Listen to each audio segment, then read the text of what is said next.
Master Elite at Harris Chain is sponsored by Power Pole.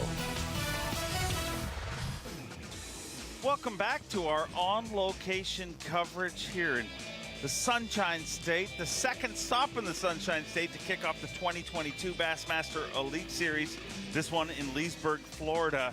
And Buddy Gross continues to pad his lead. Is this tournament becoming gross? That's all I got to ask you, Davey Height. I mean, an incredible, incredible day, but it's all day. You know, everybody's talking about that sight bite. Everybody's saying, but Buddy Gross has done what many people did not think was really possible in this situation, and he has fended off the giant sight bite, which you saw this morning with Clifford Perch, and you thought, man, there's no way you can hold him off. But this is our playing field, and let's jump into our Hummingbird Unlock the Lake. And Davey Height, what are you seeing? Well, I see Clifford Perch. Looks like he's kind of on the outskirts there of Lake Griffin. And Drew Benton, not a surprise that he's in a man-made canal looking for those sight fish that we talk about. Same thing with John Cox, not far from takeoff there on Big Lake Harris. And then you look to the other end of Lake Harris, and that's where most of the action has gone down this week. Buddy Gross staying in that general area of what we like to call Banana Cove, Party Cove, Lane Park, but he's staying away from the big crowds. But unfortunately, the big crowds have really, really hurt that one area where you see Ray Hanselman and Brandon Lester doing his deal. Just had a real slow day two, and that's unfortunate.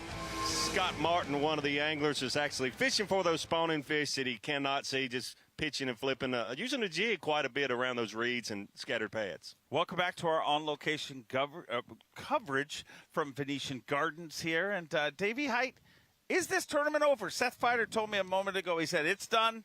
Buddy Gross has won this tournament. Well, it looks like that. He's got a big lead, but I don't think it is. I mean, Buddy might hang on to it, and sure, it'd be great. I've certainly pulled for all 10 of these guys, and Buddy's a friend also. He's got a substantial lead, but we saw what can happen yesterday with a 9-13 coming to the scales, an 11-pounder coming to the scales. You make up ground in a big, big way when you do that, and the afternoon is when those guys that caught those bigger fish off the bed yesterday, that's when they had their best success. For those of you just joining us, let's catch you up with our Toyota Midday Report, and we're going to start with a guy fishing his very first Elite Series Top 10, and that is Scott Martin. Yeah, when you said that this morning, it surprised me, but you just think back. Last year, he was close, had a good season, made the Bassmaster Classic. That was his goal, but his first top 10 on the Elite Series, and man, I just can't help but remember day one here at this event. We had a camera in Scott Martin's boat. He had a lot of missed opportunities, and gosh, just bad luck, You see what he's doing. You see the scattered pads and the reeds. He's fishing for those fish that are set up to spawn around that shallow water cover, but not looking at them. And sometimes when those fish are in that mode, you'll just lose a lot of them. They're not eating the bait. They're just trying to kill the bait. When you're looking at the fish on beds, there's not much better than this guy, Drew Benton. Yeah, Drew Benton got off to a good start this morning, better than I thought. I was with him in this area. He caught 4 or 5. I know he put 4 in the boat, 4 solid one there on top water this morning. As cold as it was here, Drew Benton got off to a better start, and I thought, wow, look out for Drew Benton. But he's just had a hard time now that he's gone to just looking for these fish. He's had a hard time finding some quality fish because he had a good solid 10, 11 pounds this morning on top water before the sun got up good. Great start, but it's hard to find those 9, 10, 11-pound bass. We saw a few of them come to the scales, but there were a lot of people that were looking for those size fish, and not many of them found them. Currently sitting in third place, obviously a former Rookie of the Year. 2 tour-level wins, one on the FLW Tour and one on the Bassmaster Elite Series. Took that win in Texas. But here's our current leader in Angler of the Year points, David Mullins. Yeah, David Mullins had a good tournament last week on the St. Johns River, an even better tournament here this week. Finished second in Angler of the Year just a few years back to Clark Wendlandt. David Mullins here today. You can see he's changing up using a Carolina rig. Day 1 and day 2, almost all of these anglers in this area. Party Cove. We're using hard baits, jerk baits, and lipless crankbaits. But today you notice a lot of these anglers, not just David Mullins, but a lot of these anglers switching it up to a Carolina rig or a swimming worm, that sort of thing. But David Mullins was on fire this morning if you weren't tuning in with us. he had a limit in like 10 minutes, I think, this morning as he jumped out and had the lead. We've had a lot of lead changes this week every day, and then the afternoon ended up with a different person in the lead. Ray Hanselman coming into this morning. Definitely. Ray Hanselman was your day 3 leader, currently in 2nd place. And how's he catching him this week, Davey? Ray has done a great job fishing in crowds. Up to, at one time, I counted right at 50 boats. Some of them were local anglers, but most of them were tournament anglers. And Ray Hanselman has done a good job out fishing most of those anglers, or I guess all of them, because he was our leader starting day 4. Fishing isolated patches of hydrilla along with some hard bottom in this area, using a Strike King Hybrid Hunter and a Strike King swim bait, a Shadowlicious, I think a 5-inch. Those were his 2 main baits, and he's done a good job just out fishing the people around him. The guy who has done the job so far, Buddy Gross, in the lead. And a lot of our reigning Angler of the Year says this tournament is over.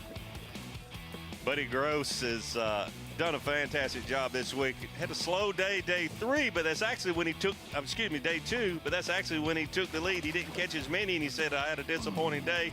Caught 50 bass on day 1. A lot of them over 3 pounds, but Buddy Gross had a little bit slower day.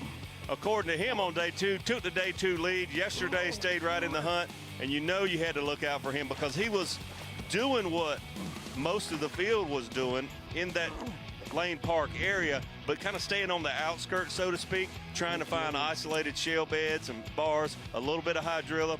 Actually saw him on day 3 catch one flipping hydrilla, but most of his fish have come on a lipless crankbait, today a Carolina rig, and also a swim bait. Go out and join Buddy Gross live right now. And Davey Height, let me ask you, how did it get better for him? So often when somebody's fishing offshore, I mean, it's depleted by this point.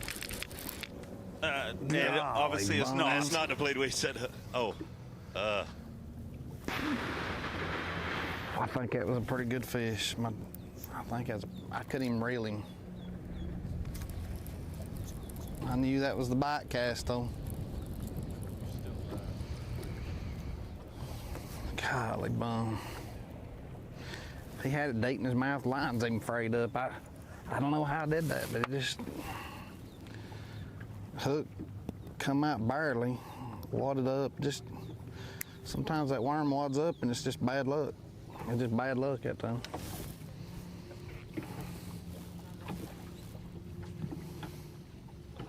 Hurts. Gotta shake it off, catch another one though.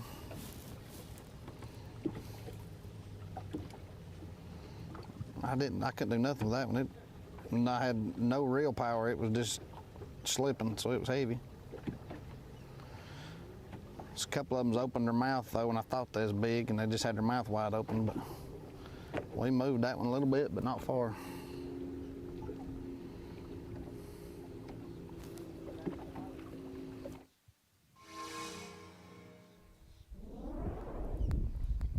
Now over to Brian Schmidt. Went out of this morning in 10th place, but was very vocal at takeoff that this is anybody's game.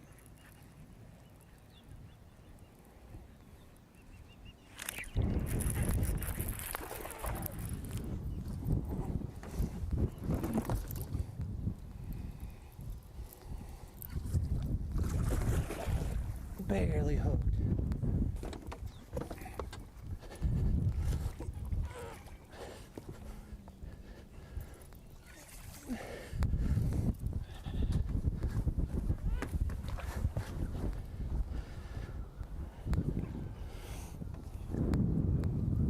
Barely hooked.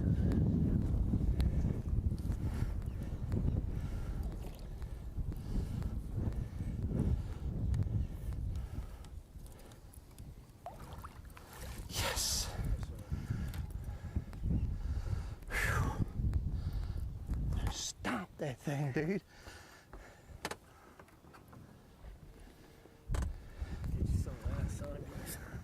Yeah, I mean, he knocked 3. I mean, it's not big, but. Yeah. Cool. 3 something.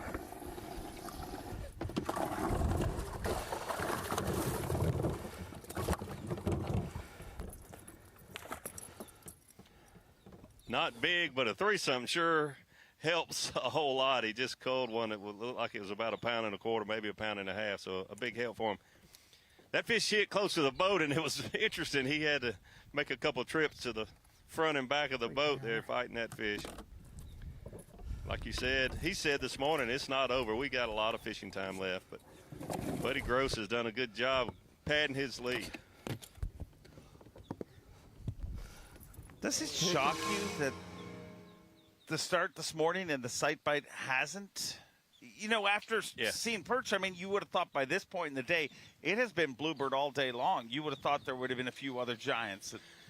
Yeah, it's just, we saw them yesterday, and it's definitely possible, but it just seems like most of those bigger fish have already spawned, and there's some moving up, but there's not a lot of them. But with Clifford Perch already having that one big fish in the boat, if he can find something like he found yesterday to have 2 of those and fill a limit, then he could certainly win this tournament. But you start thinking about a Drew Benton and even Scott Martin. They're right there, but they need to get at least one good solid fish in the boat.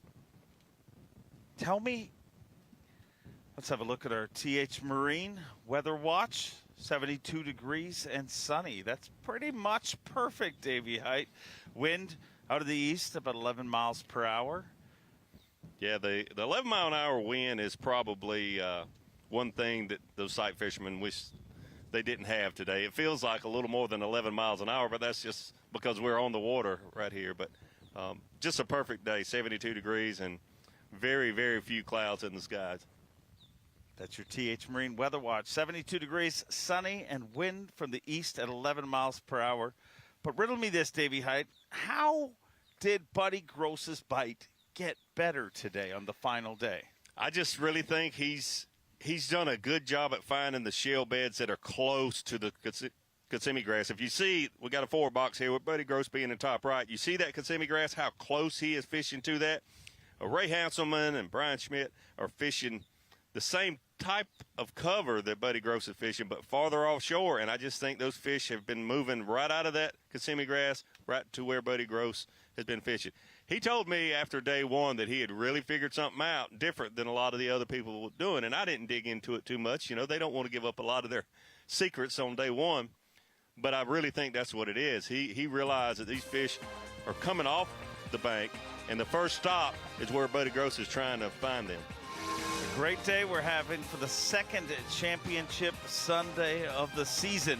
The second one here in the Sunshine State, and that fish right there is the reason that people travel to Florida and enjoy the fishing down here so much, because the big bite is always a player. Hard to believe we have not seen a bag over 24 pounds this week. I mean, if somebody had bet me going into this tournament, and I'm not giving up on it yet, Davey Height, will we see one over 24 pounds? Buddy Gross is knocking on that door for the BMC monster bag. We'll see if he can do it, but he certainly has a chance. Several hours left to compete, but Buddy Gross is the man with the plan, saying, catch me if you can. And they can catch him with just one hook set on this body of water. But as time ticks away, it looks more like Buddy Gross might get elite number 2 today.